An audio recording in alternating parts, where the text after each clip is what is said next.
This time on Road and Race, I put aside the remaining mechanical work to turn my attention to how the car looks by washing it, ceramic coating it, fitting a new matte black performance grille, coding in new features, and sorting out a few other annoying little things.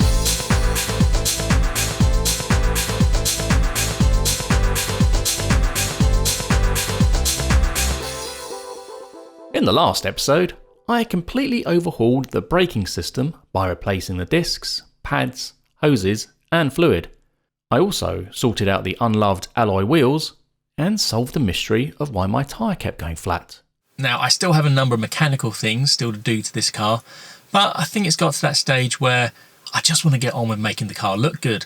So I want to do that, and there's also small niggly things that bother me and just annoy me from day to day, and I just want to get those finished.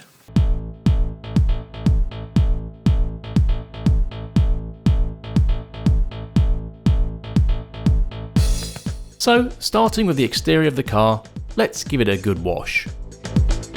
I have a full guide on how I wash my cars if you click the card at the top right.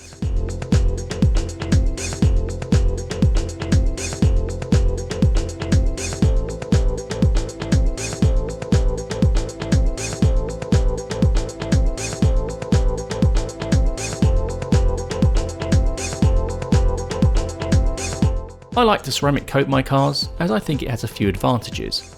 It helps disperse water better from glass, makes the car easier to clean, and should protect the paint. Again, I have a full video on how to ceramic coat your car, but in summary, after you've cleaned it, you need to at least degrease the surface, then you can apply the ceramic coating.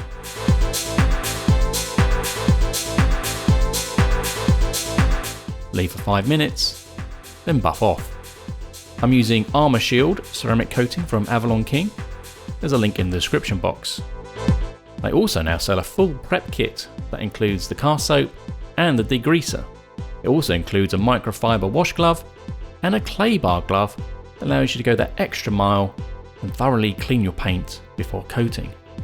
Full instructions, of course, are included. The ceramic coating also helps restore your black plastic parts.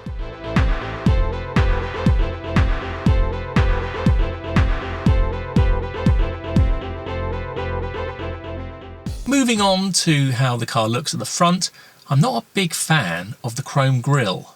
I fitted a black F-style grille to my old M3, so I want to do the same for my 5 Series. Today I'm very much looking forward to fitting these. I've had these for a while, not had a chance to get them on the car, because they've never really been a priority, but it's got to the stage now where I've had them so long, I just want to get them on the car. Look at these! It's new kidney grills. It's F-style kidney grills for my E-Series, 5 Series BMW. Look at them.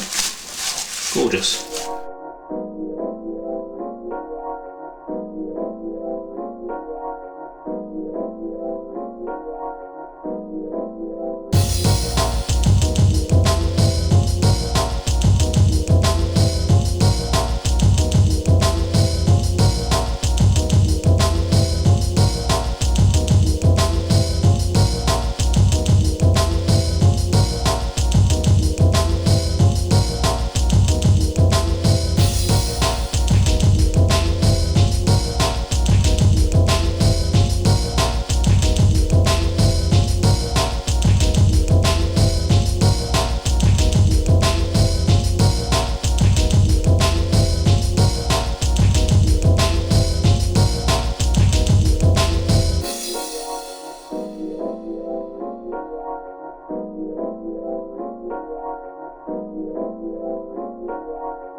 common problem with this car is that the bumper inserts fall out. So I got these replacements and they just click right in.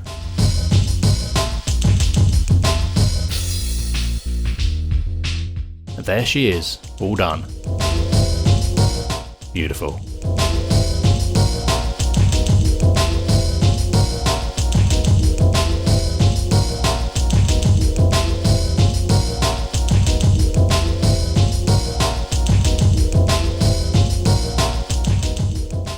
This episode is sponsored by Vehicle Smart. It's a free app that helps take the hassle out of owning one or more cars. Here's my garage of both my cars with a picture and their nickname. Down the right, you can see the status of important items such as MOT, tax, insurance and servicing. Servicing on my Z is overdue and I'll have to get my insurance renewed on the wagon shortly. Luckily, there's also a handy insurance quick quote to see how much renewal is likely to be. Just put in 4 things and it comes back with an estimated price, or get a full quote within a minute if you already have an account with Confused.com. Also, there's handy links to find car parts, tyres and car finance.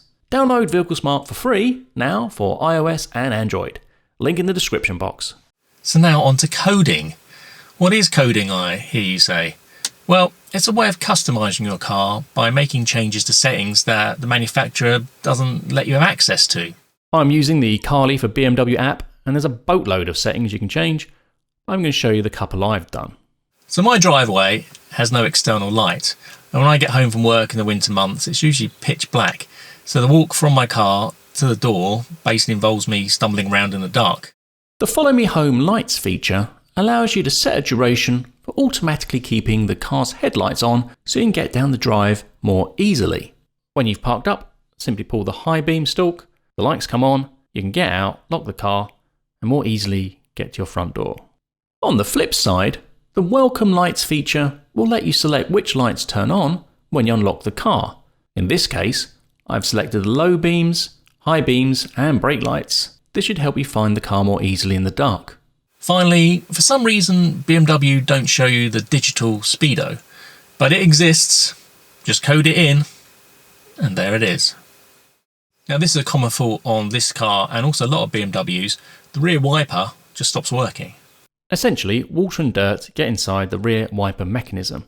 At first the wiper moves more slowly, then eventually it stops working. Let's take it apart and see what's happening.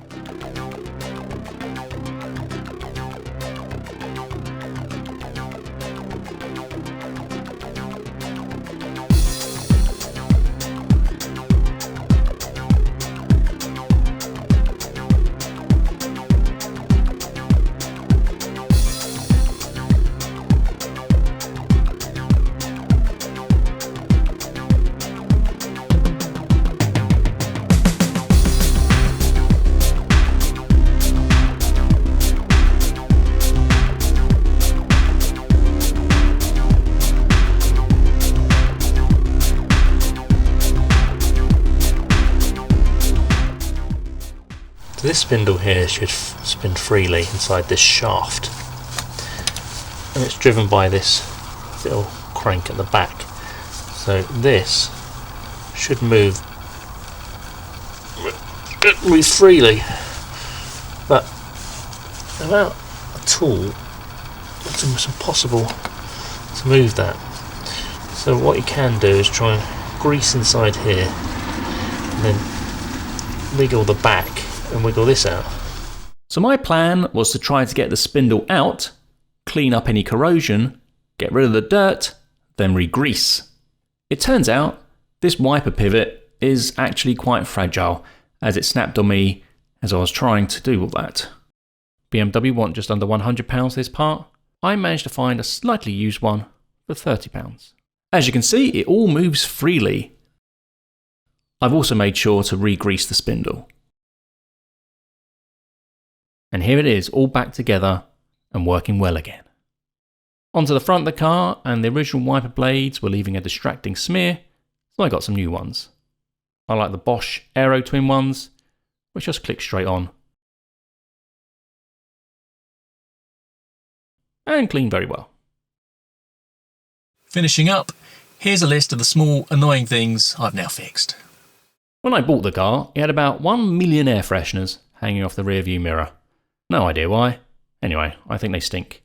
So I had to go.